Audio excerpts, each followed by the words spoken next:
Hi, I'm Katherine Woodhull-Fuget. I'm an assistant engineer for the city of Visalia. We are currently at Riggin, specifically Section 1.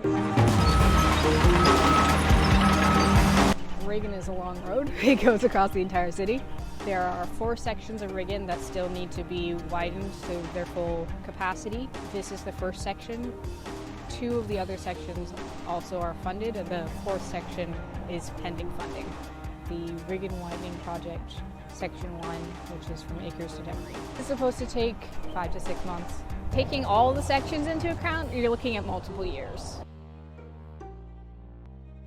When it's over, you'll have a 4-lane arterial roadway with, at least in this section, buffered bike lanes, new street lights, new median with more trees, new sidewalk along the ponding basin with new landscaping. It'll significantly improve the level of service of this roadway.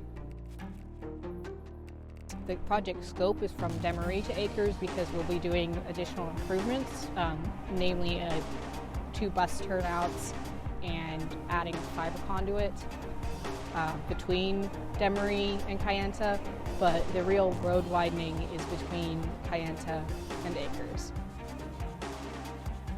They're starting with demolition in order to do the underground work, such as installing new conduit, irrigation lines, hydrants, street lights, basically all the underground stuff.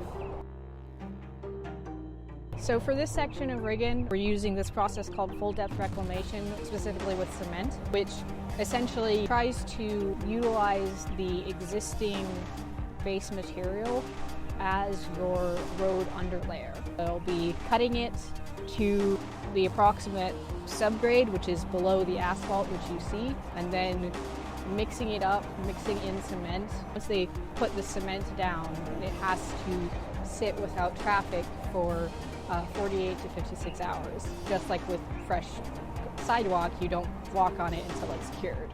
The 9 to 3 closures of Kayenta and Crenshaw are intended to keep things running as smoothly as possible.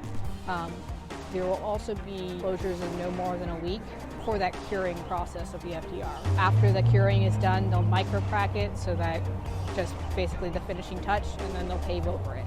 That gives a much stronger, long-term, stable layer while also minimizing cost. The recommended speed has been decreased to 30 miles per hour. People commuting through the area can expect delays, but Riggin itself will remain open for the duration of the project with 1 lane of travel in each direction. If you'd like to stay informed about this project, you can follow us on Instagram, Facebook, or Twitter at City of Visalia. You can go to visalia.city/project tracker.